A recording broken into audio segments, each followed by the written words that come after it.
And CNN's John Miller and Carrie Cordero. John, the new video released today of the ICE officer's perspective from his phone, it doesn't seem to be changing a lot of minds. It is raising more questions. From a law enforcement perspective, did the ICE officer react in accordance with proper traditional training?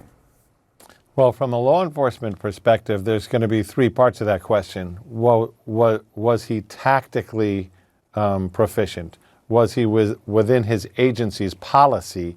And then finally, and in some ways the most important one, were his actions legal?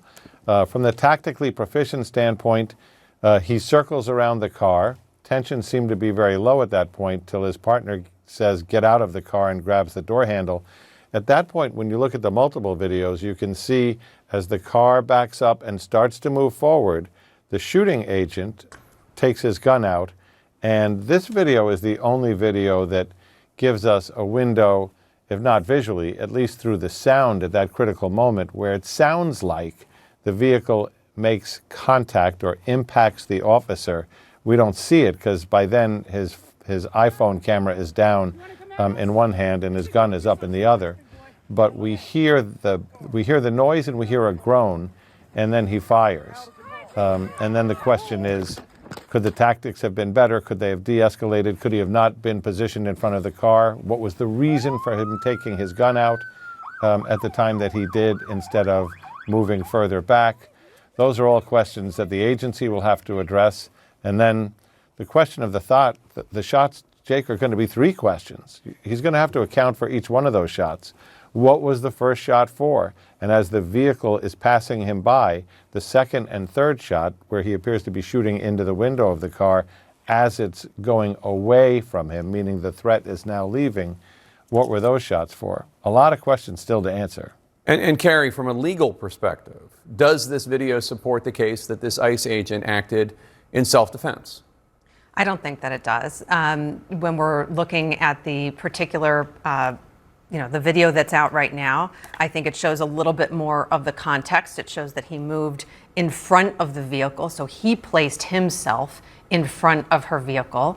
And based on this particular video, it doesn't look like that she was doing anything that was threatening. But I think we're able to look at these videos. Citizens are able to look at these videos and draw their conclusions from these specific things. But it just underscores why it's so important in this kind of circumstance that there be an actual credible investigation, because these videos are not the only evidence. Right. There are interviews that need to be conducted by all of the many witnesses that were around. There should be, from my perspective, potential body cam evidence from the officers if they were wearing them. DHS policy as of a few years ago required that DHS officers in these types of circumstances, when they're doing their job, should have body cam. So I have a question as to whether or not there's body cam evidence that's relevant here. There would be the actual forensic evidence that pertains to the actual firing of the weapons. There's probably other video from potential other angles that exist or potential other witnesses. So there's a whole range of additional evidence that would support an actual expert investigator's report on this case. And John, since President Trump took office, CNN's been reporting on how ICE arrest tactics have seemed to be getting more aggressive, from shattered car windows to tackling targets. DHS Assistant Secretary Tricia McLaughlin tells CNN, quote, ICE and Customs and Border Patrol are trained to use the minimum amount of force necessary to resolve dangerous situations, to prioritize the safety of the public and themselves. Our officers are highly trained in de-escalation tactics and regularly receive ongoing use on force training, unquote. But these officers are now also expected to hit this increased quota of 3,000 arrests a day cumulatively. And the public narrative the government is pushing is that they're going after the worst of the worst. John, where's the disconnect happening here between the training and what's going on in the field? Well, there's two kinds of ICE agent right now. Agents like the one involved in this case, this agent has been an agent for more than a decade, very experienced, firearms instructor, on the tactical team.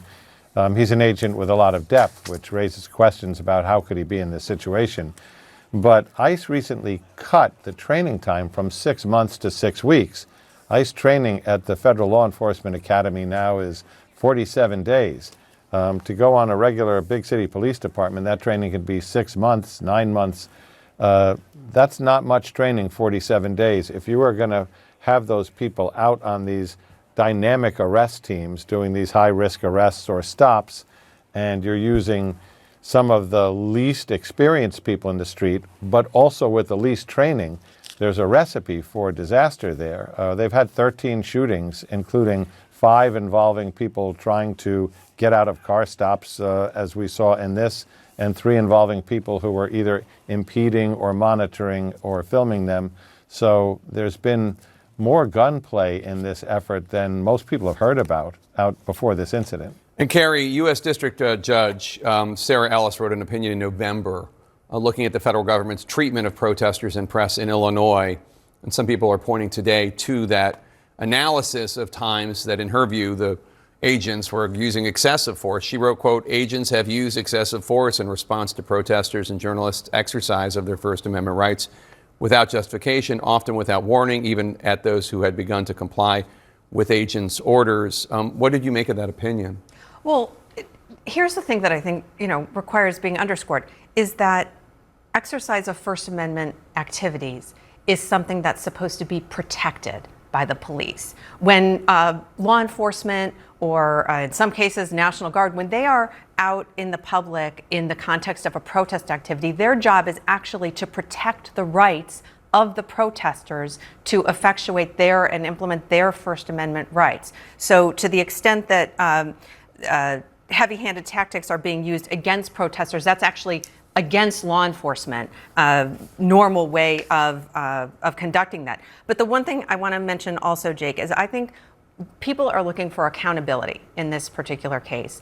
And I think that one reason that we question whether there's going to be any accountability is because the institutions within the Department of Homeland Security and within the Justice Department have been gutted.